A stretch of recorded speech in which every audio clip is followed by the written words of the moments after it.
Livro do profeta Ezequiel, capítulo 37.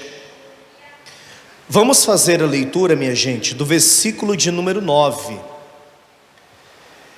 Ezequiel, capítulo 37, versículo de número 9. Todos encontraram? Quem achou aí, diga amém. Ninguém achou ainda? Se você quiser acompanhar, pode acompanhar também na televisão. Nós vamos disponibilizar todos os versículos para que você possa acompanhar. Ezequiel 37, versículo 9 diz assim: E ele me disse: profetiza ao Espírito, profetiza, ó filho do homem, e dize ao Espírito: assim diz o Senhor Jeová, vem dos quatro ventos, ó Espírito, e assopra sobre estes mortos para que vivam. Amém? Posso ouvir um glória a Deus? Nós não iremos falar acerca do vale de ossos secos. O foco aqui está no versículo 9, quando o Senhor diz: vem dos quatro ventos. Nós iremos falar acerca dos quatro ventos de Deus. E o que representa os quatro ventos de Deus? Representa a soberania de Deus agindo em todas as direções, tanto do leste como do oeste, como do sul, como do norte. Representa a força de Deus agindo nas quatro direções para trazer provisão, livramento, direção e capacitação. Amém? Você crê que o Senhor falará conosco? Quem crê, diga glória a Deus. Então eu leio mais uma vez e você lê em seguida em bom tom e em alta voz. Vamos lá? Eu leio e você lê na sequência. Profetiza ao Espírito, profetiza, ó filho do homem, e dize ao Espírito: assim diz o Senhor Jeová, vem dos quatro ventos. Com fé, vem dos quatro ventos, ó Espírito, e assopra sobre estes mortos para que vivam. Diga glória a Deus. Você crê nessa palavra? Toma posse dela. Então vamos aplaudir a palavra de Deus. Isso, abra sua boca e diga glória, glória. Diga glória ao teu nome, Senhor. Pai querido e Deus amado, a tua palavra vai ser ministrada agora, e cada pessoa aqui presente não está aqui para ouvir homem, todos vieram ouvir a tua voz. Que eu diminua e que o Senhor cresça. Remove todos os bloqueios, não deixa nada atrapalhar. Envie a tua palavra com poder e autoridade, e que essa palavra vá produzindo resultado para o qual ela é mandada, em nome de Jesus. Diga amém, Senhor. Diga glória a Deus. Graças a Deus. Amém, igreja. Podeis se sentar. Os quatro ventos de Deus, quais são eles? Primeiro, o vento que sopra do oeste, que é o vento que traz a provisão do Senhor para as nossas vidas. Eu quero que você vá comigo primeiramente ao livro de Números, no capítulo de número 11. O povo de Deus está no deserto, e Deus vai prover na vida de todo o seu povo. Números capítulo 11, olha o que diz aqui, o versículo de número 31, está escrito: então soprou um vento do Senhor e trouxe codornizes do mar, e as espalhou pelo arraial, quase caminho de um dia, de uma banda, e quase caminho de um dia da outra banda, a roda do arraial, e a quase 2 côvados sobre a terra. Nós sabemos que a nação, o povo de Israel, permaneceu naquele deserto andando em círculos por 40 anos. Sabemos também que não era da vontade de Deus que o povo ficasse todo esse tempo no deserto. Deus queria que eles adentrassem, tomassem posse da terra prometida o mais breve possível. A palavra diz que quando o povo de Israel sai do Egito, eles ficam durante todo este período dando voltas, mas o que foi 40 anos era para ter sido poucos dias, 11 jornadas, como diz a palavra de Deus aqui em Deuteronômio, no capítulo de número 1. Olha o que diz para você ver aqui na palavra o tanto de dias que era para durar o percurso. Deuteronômio 1, versículo de número 2, 11 jornadas há, desde Horebe, caminho da montanha de Seir, até Cádiz Barneia. 11 jornadas, minha gente, 11 dias. Entretanto, durou exatamente 40 anos.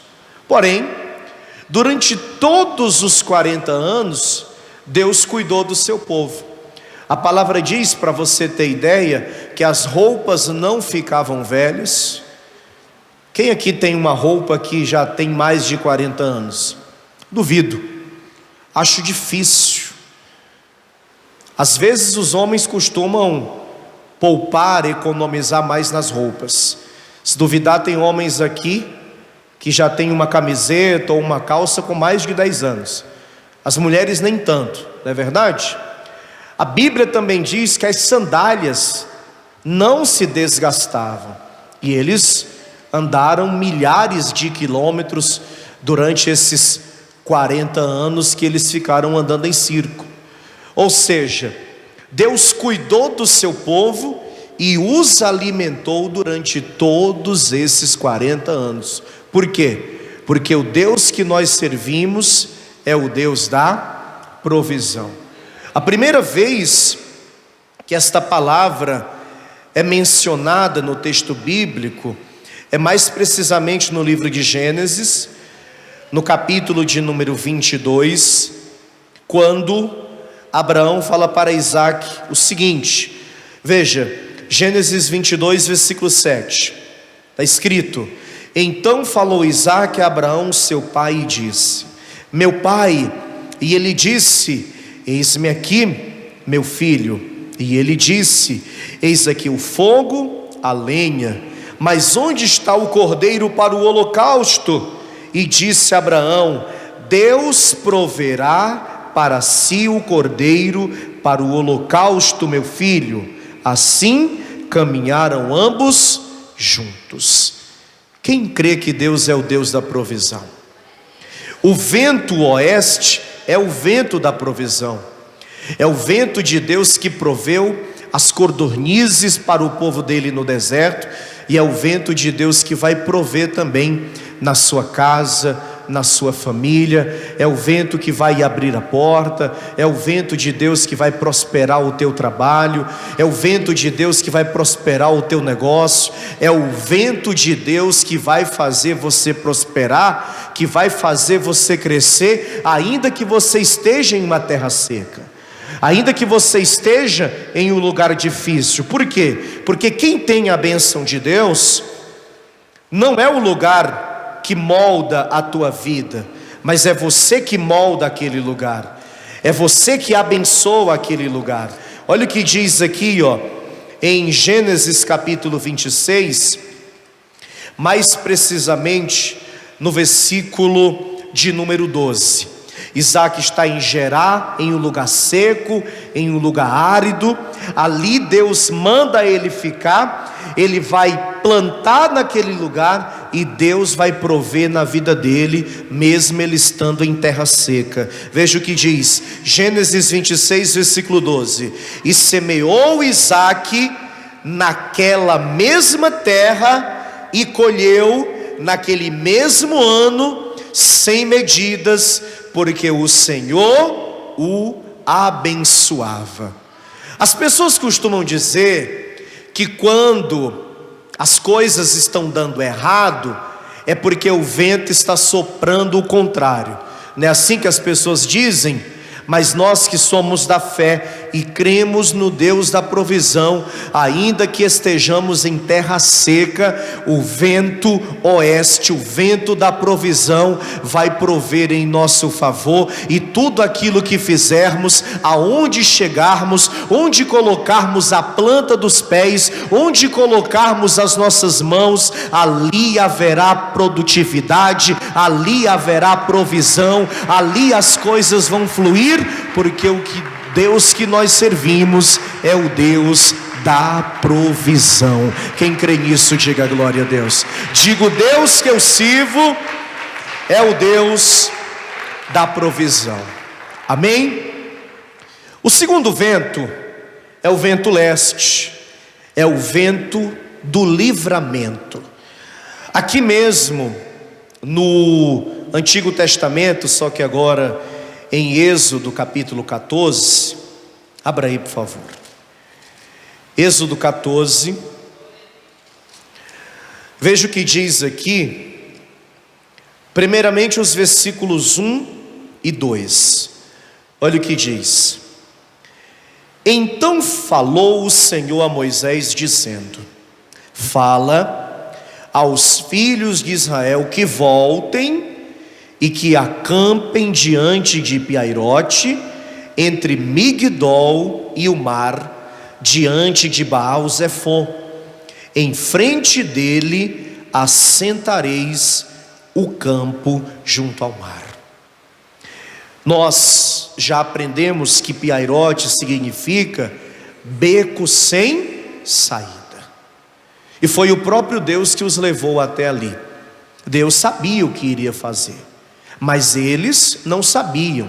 De um lado montanhas, do outro de igual modo, e à frente o mar que não dava para atravessar, e atrás Faraó e o seu exército. Entretanto, esse povo vai ver aqui o vento leste, o vento do livramento soprar em seu favor. Como nós conhecemos bastante a história, eu não vou me atentar a tudo, e já quero que você pule comigo para o versículo 21. Olha o que diz o versículo de número 21.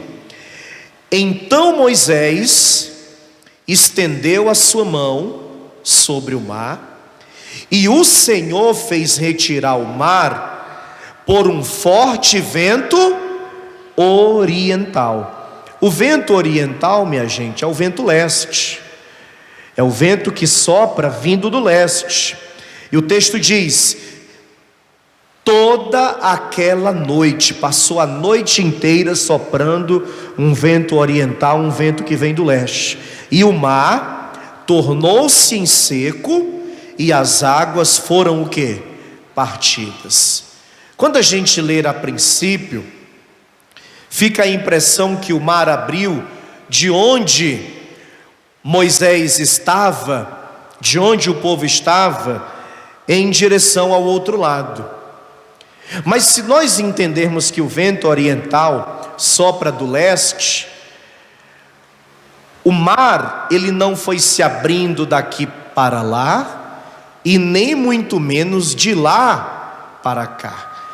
Mas na medida com que o vento foi soprando de uma direção para outra, do leste para o oeste, a água, ela foi ali sendo barrada por aquele forte vento, de modo que se levantou uma parede de água de um lado, e a palavra também vai dizer que se formou outra do outro.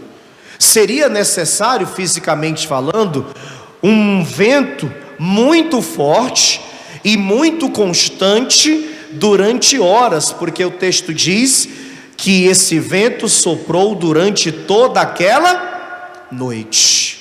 Aos olhos naturais é impossível, sim ou não, minha gente? Mas quando nós olhamos com os olhos da fé e ao servir e ao crer o Deus do impossível, nós podemos acreditar que verdadeiramente isso aqui aconteceu. Quem acredita que isso aqui aconteceu? Na medida com que o mar foi aberto, olha o versículo 22, e os filhos de Israel entraram pelo meio do mar em seco, e as águas lhes foram como muro à sua direita e à sua esquerda. E a palavra diz que eles atravessaram e Deus lhes deu o livramento. Todos os dias nós temos que orar e pedir livramento a Deus. Todos os dias, antes de sair de casa, antes de sair para trabalhar, antes de sair para resolver alguma coisa, antes de vir à igreja, todas as vezes que sairmos para fazer qualquer coisa na rua, nós precisamos pedir livramento a Deus. Aliás, nós temos que pedir livramento até dentro de casa. Quantas pessoas já não sofreram acidentes domésticos? Quantas pessoas estão muitas vezes sem poder andar, acamadas, porque estavam dentro de casa, escorregaram, bateram a cabeça, ou tão somente caíram da escada? Em outras palavras, temos que estar guardados pelo Senhor em todos os momentos e em todos os lugares. Quem hoje aqui já orou pedindo livramento a Deus? Nós temos que pedir, porque é Ele quem nos livra de todo mal. Vamos ao Salmo de número 91. Olha o que diz a palavra de Deus a partir do versículo 1. Aquele que habita no esconderijo do Altíssimo, à sombra do Onipotente descansará. Direi do Senhor, Ele é o meu Deus, o meu refúgio e a minha fortaleza, e nele confiarei. Amém? Diga comigo: Deus é meu refúgio, minha fortaleza, ou seja, minha força. Amém ou não amém, igreja? E nele confiarei. Quantos aqui têm confiado no Senhor? Nós não temos lutado contra carne nem contra sangue, minha gente. A nossa luta é contra principados e potestades. Às vezes você sai de casa dirigindo, você não sabe o que vai encontrar no trânsito. Você pode ser um bom condutor, responsável, que respeita as leis de trânsito. Você, servo de Deus, jamais você iria fazer o consumo de qualquer substância que pudesse, de certo modo, tirar a tua capacidade de dirigir. Mas quantas pessoas são imprudentes e fazem uso de bebida, de drogas, e fazem de um carro uma verdadeira arma perigosa que tira muitas vidas. Todos os dias tem acidentes de trânsito, uns mais simples, outros mais perigosos. E quantas pessoas morrem todos os dias em acidentes de trânsito? É ou não é? Então nós temos que pedir livramento a Deus. E olha o que diz o versículo 3: porque Ele te livrará do laço do passarinheiro e da peste perniciosa. Ele te cobrirá com as suas penas, e debaixo das suas asas estarás seguro. A sua verdade é escudo e broquel. Broquel também é uma espécie de escudo. Quantas pessoas de bem estão na rua agora, voltando para casa, indo resolver alguma coisa tarde da noite, ou indo comprar alguma coisa em uma loja ou em um shopping. Mas quantas pessoas também malignas ou usadas pelo diabo estão na rua maquinando coisas ruins e até fazendo coisas ruins. A gente não sabe quem se senta ao nosso lado no metrô, no trem ou no ônibus. A gente não sabe quem está dirigindo com um carro que encostou ao nosso lado no sinal. Nós precisamos, minha gente, pedir a Deus que Ele venha nos guardar e nos livrar de todo mal. Amém? Olha o versículo de número 5: não temerás espanto noturno, nem seta que voe de dia. Por quê? Porque Deus te guarda de dia e de noite. Diga glória a Deus. Nem peste que ande na escuridão, nem mortandade que assole ao meio-dia. 1000 cairão ao teu lado, 10.000 à tua direita, mas tu não serás atingido, porque o vento do livramento está soprando à tua volta, e nenhum mal poderá te atingir, e ainda que se levante, se levantará para cair por terra, porque maior é o Senhor que está conosco. Diga glória a Deus, diga Deus é maior. Amém? Que o vento do livramento venha te livrar de todo e qualquer mal. Terceiro, vá comigo agora para o Evangelho escrito por João, no capítulo 3. O terceiro vento é o vento norte, é o vento da direção. E esse vento aqui é o Espírito Santo que sopra em nosso favor. Palavras de Jesus, João 3, versículo 8: o vento assopra onde quer, e ouves a sua voz, mas não sabes de onde vem, nem para onde vai. Assim é todo aquele que é nascido do Espírito. Se eu creio que Deus vai soprar a sua provisão, e se eu tenho que pedir para Ele soprar com o vento do livramento, para me guardar, para me proteger de todo mal, eu também tenho que pedir para Ele soprar com este vento que vai me dar direção e que vai guiar os meus passos e o meu caminho.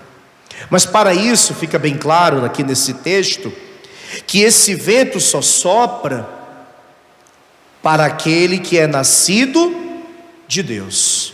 E o versículo 6 deixa isso mais claro ainda, ó. Veja, o que é nascido da carne é o que, igreja? Carne. E o que é nascido do Espírito é o que? É Espírito. Não te maravilhes de ter dito, necessário vos é nascer de novo. E aí ele conclui dizendo: o vento assopra onde quer, e ouves a sua voz, mas não sabes onde vem, nem para onde vai. Assim é todo aquele que é nascido do Espírito. E nascer do Espírito, minha gente, é uma coisa que parece fácil, mas na realidade não é. Infelizmente, muitas pessoas ainda não nasceram de novo.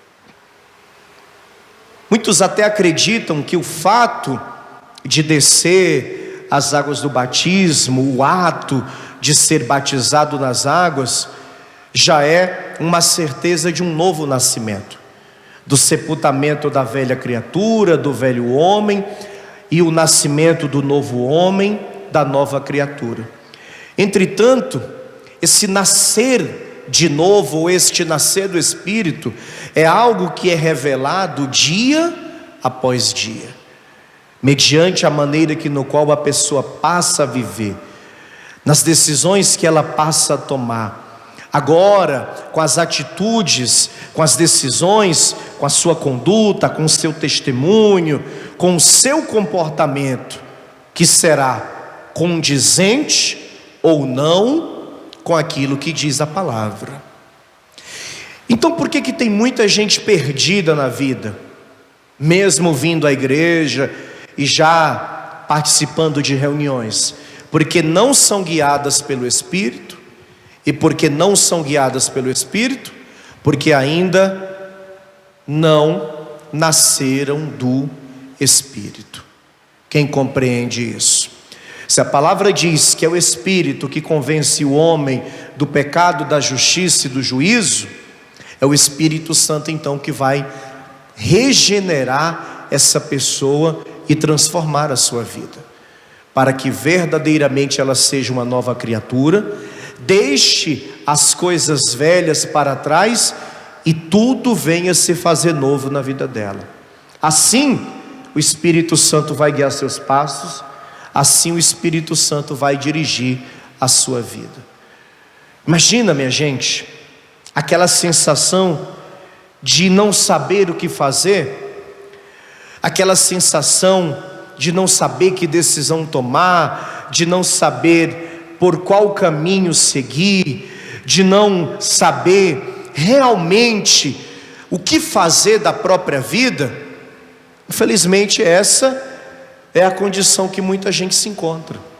Por quê? Porque por mais que esse vento sopre, não tem soprado na vida dela. Mas como diz aqui a palavra, o vento assopra onde quer, e ouves a sua voz, mas não sabes de onde vem, nem para onde vai. Assim é todo aquele que é nascido do Espírito. O Espírito Santo ilumina, o Espírito Santo guia, o Espírito Santo dirige, o Espírito Santo mostra a direção para aquele que nasceu verdadeiramente de novo. Quantos aqui nasceram de novo? Então peça a Deus: Senhor, me dê a direção, mostre a saída, guie os meus passos. Ele vai te guiar aonde quer que você for. Diga glória a Deus, amém? Louvado seja o nome do Senhor. E por último, vamos a Atos dos Apóstolos, capítulo de número 2. O último vento é o vento sul, é o vento do Espírito, que nos capacita, que nos fortalece, é quando somos cheios do Espírito Santo. Atos capítulo 2, a palavra diz: cumprindo-se o dia de Pentecostes, estavam todos reunidos no mesmo lugar, e de repente veio do céu um som, como de um vento veemente e impetuoso. Como de um vento veemente. Veemente, gente, é uma coisa forte, é uma coisa intensa. E impetuoso é algo rápido, é um movimento rápido.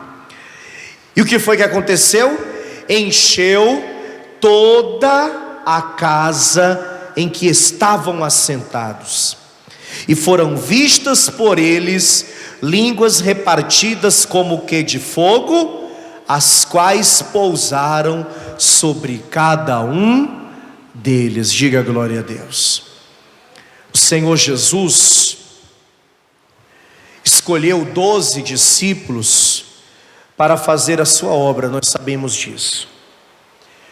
Mas a palavra também vai dizer aqui em João, abra aí por favor no capítulo 20, né gente? Capítulo 20.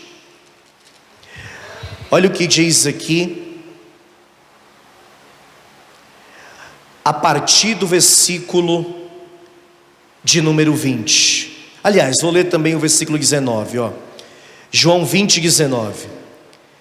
Chegada, pois, a tarde daquele dia, o primeiro da semana, e cerradas as portas, onde os discípulos, com medo dos judeus, se tinham ajuntado, chegou Jesus e pôs-se no meio e disse-lhes: paz seja convosco. E dizendo isso, mostrou-lhes as mãos e o lado, de sorte que os discípulos se alegraram vendo o Senhor. Disse-lhes, pois, Jesus outra vez: paz seja convosco. Assim como o Pai me enviou, também eu vos envio a vós. E havendo dito isso, assoprou. E quando você assopra, produz o quê? Produz vento, né? Assoprou o quê? Sobre eles e disse-lhes: recebei o Espírito Santo. Amém, minha gente? Por que Jesus fez isso? Porque eles estavam agora próximos de fazer justamente aquilo que Jesus havia dito que eles teriam que fazer: curar os enfermos, libertar os cativos, pregar a palavra, anunciar o evangelho, mas para isso eles precisavam do quê? Do sopro do Espírito Santo. Isso aqui, minha gente, foi uma capacitação que Jesus deu àqueles discípulos para que eles pudessem verdadeiramente fazer a obra. O Espírito Santo também é isso. Ele é aquele que nos ajuda, que nos consola, que intercede por nós, é o nosso advogado, como diz a palavra, mas também Ele é aquele que nos capacita.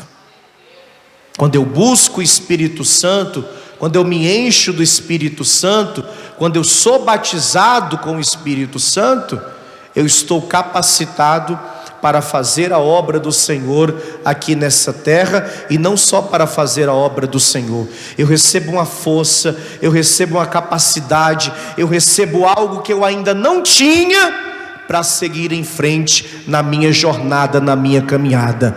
Que nesta noite, minha gente, o Senhor venha soprar do Espírito Santo aqui nesse lugar, e que todos aqui saiam cheios, fortalecidos, capacitados e transbordando da glória de Deus. Que o sopro do Espírito esteja sobre cada um de vós. Diga glória a Deus. Amém? Diga que o sopro do Espírito esteja sobre mim. Fiquem todos de pé.